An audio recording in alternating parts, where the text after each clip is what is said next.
બિલ્કિસ બાનુ gangrape કેસના તમામ 11 દોષિતોને 15 August 2022ના રોજ આઝાદીના અમૃત મહોત્સવના ભાગરૂપે મુક્ત કરવામાં આવ્યા હતા। ત્યારબાદ કેટલીક સ્વૈચ્છિક સંસ્થાઓ અને રાજકીય પાર્ટીઓએ ગુજરાત સરકારના નિર્ણયનો સખત વિરોધ કર્યો હતો। ત્યારે સુપ્રીમ કોર્ટે આજે આ બાબતે મહત્વનું સંજ્ઞાન લીધું।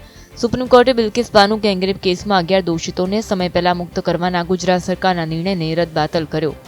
સુપ્રીમ કોર્ટે આકરા શબ્દોમાં કહ્યું કે જો ગુજરાત સરકારને નિર્ણય લેવાનો કોઈ અધિકાર જ નથી, તે ગુનેગારોની સજા કેવી રીતે માફ કરી શકે?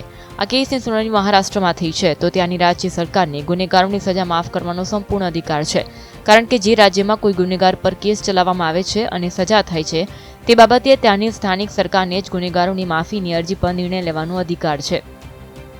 આપને જણાવી દઈએ કે બિલ્કિસ બાનુ ગેંગરેપના 11 દોષિતોને 2008માં સ્પેશિયલ સીબીઆઈ કોર્ટે આજીવન કેદની સજા સંભળાવી હતી, જેને બોમ્બે હાઈકોર્ટે પણ મંજૂરી આપી હતી। ત્યારે સુપ્રીમ કોર્ટના નિર્ણય બાદ શું ગુનેગારો ફરીથી જેલમાં જશે? ચર્ચા હાલ તો જોર પકડ્યું છે। Bureau report, GSTV।